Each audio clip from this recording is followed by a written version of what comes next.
تمثال جنة قدام دبر سينا نهايمانو دبري بوساق دسنا أرياما وتخيز زنبك منا دبر سيهات من خرسنا بسم أبون ولدن منفس قدوسن أحدو أملاك أمين بكريستوس كريستيان بولد ولدان بمنفس قدوس منفساوያን ዝተሰመኹም ደቂ ዓዶም ንቅዱሳን ኣፍቀርቲ ቅድስት ድንግል ማርያም ብናይ ጎይታናን ኣምላኽናን መድኃኒናን ኢየሱስ ክርስቶስ መስቀል እትምክሑ ከመይ ኣለኹም? ሰላም ጎይታናን ኣምላኽናን መድኃኒናን ኢየሱስ ክርስቶስ ኣብ ልብኹም ይንገስ። ሎሚ ከም ፍቓድ እግዚኣብሔር እንርእዮ ኣርእስቲ ትምህርትና ኢየሱስ ዝብል ስም ክኸውን እዩ።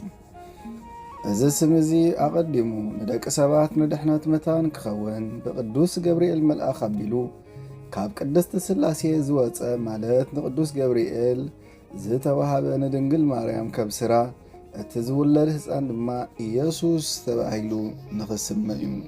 ኢየሱስ ትርጉሙ መድኃኒት ማለት እዩ። ኣብዚ ነብረሉ ዝነበርና ውጥቀት ምስ ኣጋጠመ ከተንሳኣና ንውጥቀትና ተሰኪሙ ካብ ውጥቀትና ከተስኣና ዝኽእል ሓደ ሓይሊ የድልየና ነይሩ። ምክንያቱ ኣብቲ ዝነበርናዮ ናይ ጸልማት ዘመን ንእሽተይ ብርሃን ተድልየና ነይራ። ስለዚ ኢየሱስ ዝብል ስም ቅዱስ ገብርኤል መልአኽ ተሰኪሙ ነታ ንጽህቲ ቅድስቲ ኣበር ዘይብላ ድንግል ማርያም ሰብኣይ ዘይትፈልጥ ንዘለኣለም እውን ዘይፈለጠትን እዚ ስም እዚ ክህባ እንከሎ ከምዚ ኢልዋ እነሆ ወዲ ክትወልዲ ስሙ ድማ ኢየሱስ ክትሰምዮ ኢኺ።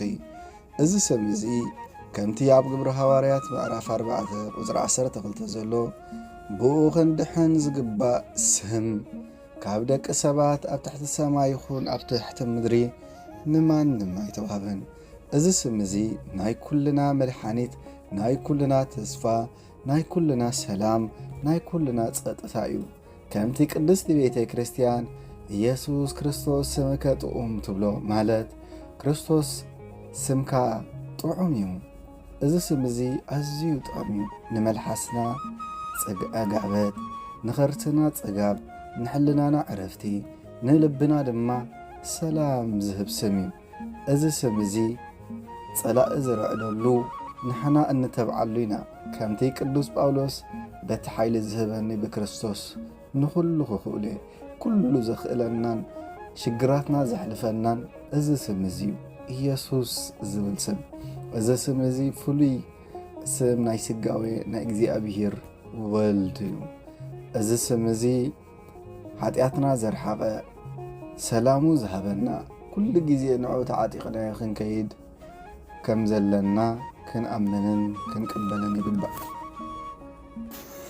ስለዚ ነዚ ስም እዚ ተዓጢቕና ኩሉ ግዜ ክንጓዓዝን ክንቃለስን ኣለና። እዚ ስም እዚ ቅዱሳን ዝምክሑሉ ህይወቶም ንዕኡ ዝወፊሉ ስም እዩ። ምንጭ ኩሉ ድሕነት ጸላኢ እንስዕረሉ ከምቲ ሃዋርያ ቅዱስ ጳውሎስ ዝበለ ስም ጎይታ ዝጽውዕ ዘበለ ክድሕን እዩ።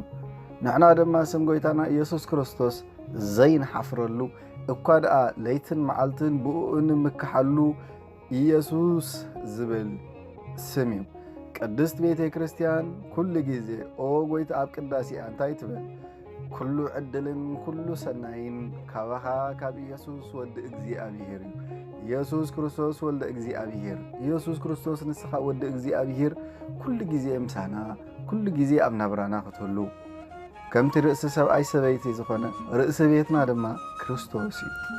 ስለዚ ኢየሱስ ዝብል ስም ኩሉ ጊዜ ሒዝናን ተዓጢቕናን ናብራ ብኡ ክንነብር ምስኡ ክንጓዓዝ ይግባአና እዩ።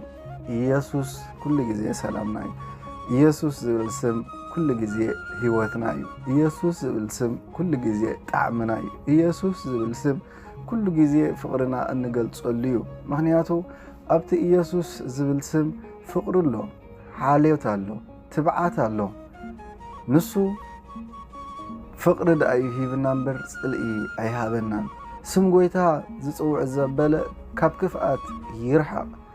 ሰብ ብዝገበሮን ብዘይገበሮን ምጥበቓን ይግደፍ። ክርስቲያን እንተደኣ ኮይንና ብፍላይ ክርስቲያን እንተደኣ ኮይንና ናይ ጎይታ ኢየሱስ ክርስቶስ እንተደኣ ኮይንና ስለምንታይ እዩ ሰብ ሓጢኣት ናይ ሰባት ንኽዘራረብ ደስ ዝብሎ ባህ ዝብሎ ዝገርም እዩ ጎይታና ኢየሱስ ክርስቶስ ግን ሓጢኣትና ክሽፍን ሓጢኣትና ክቕንጥጥ ይመጽኡ ነሆ ብስሙ ኣብ ኩሉ ዓለም ንሕድገት ሓጢኣት ክውረ እዩ ኣብ ኩሉ ዓለም ስም ኢየሱስ ንሕድገት ሓጢኣት ክስበኽ እዩ ኢየሱስ ሓጢኣትና ዘረሓቐልና ሰላሙ ዝሃበና ክብርን ምስጋናን ኣምልኾን ውዳሴን ካብ ሕጂ ክሳብ ዘለዓለም ንዕኡ ይኹኖ ኢየሱስ ኣብ ልብና ይንገስ ከምቲ ሐዋርያ ቅዱስ ጳውሎስ ንስኻትኩም ናይ ክርስቶስ እንተደኣ ኮይንኩም መርምሩ ከም ዝበለ ኩሉ ግዜ ናይ ክርስቶስ እንተደኣ ኮይንና ክንምርምርን በቲ ናቱ ቃላት ድማ ክንመርሕን ይግባአና ከምዚ ኢሉሎ ንሕናስ ናይ ክርስቶስ ኢየሱስ ሓሳብ ኣለና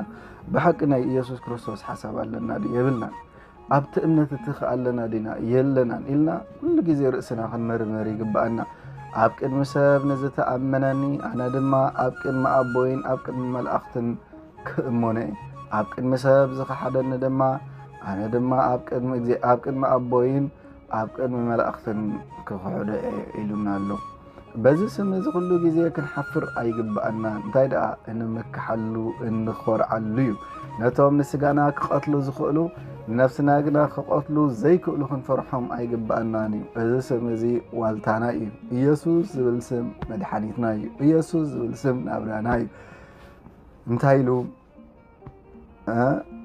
ኢየሱስ ኢያሱ ኩሉ ግዜ ነቲ ናትካ ስም ተቐኒቱ ናይ ጸላእቲ ሃገር ድማ ወሪሱ ብመን ብኢየሱስ ዝብል ስም ስለዚ ንሕና ድማ ንጸላኢና ንስዕረሉ እምባና ጸግዕና ህይወትና ተስፋና ዝኾነ ወዲ ድንግል ማርያም ወድታ ብድንግልና ሕሊናን ብድንግልና ስጋን ጸዳእቲ ዝኾነ ካብ ስጋ ካብ ነፍሳ ነፍሲ ተዋሂዱ ዘድሓነና ክርስቶስ ወዲ እግዚኣብሔር ህያው ኩሉ ግዜ ኣብ ልብና ይንገስ ጸግኡን ሰላምን ይሃበና ቅድስቲ ቤተ ክርስቲያንና ቅዳሴ ምስ ወደአት ይኹን ጸሎተ ዕጣን ምስ ወደአ ካህን ከምዚ ይብል ክርስቶስ ኢየሱስ ናይ ሰላም ንጉስ ሰላማዊ ኢየሱስ ክርስቶስ ሰላም ካህበና ሰላም ካጽንዓልና ሓጢኣትና ስርየልና ብሰላም ነና ቤትና ክንኣቱ ብቑዓት ግበረና ኢላ ቅድስቲ ቤተ ክርስቲያን ኩሉ ግዜ ትጽልያ ስለዚ ቤተ ክርስቲያንና ክነኽብራን ክንፈልጣን ነዚ ስም እዚ ድማ ኩሉ ግዜ ኣኽሊል ጌርና ብርእስና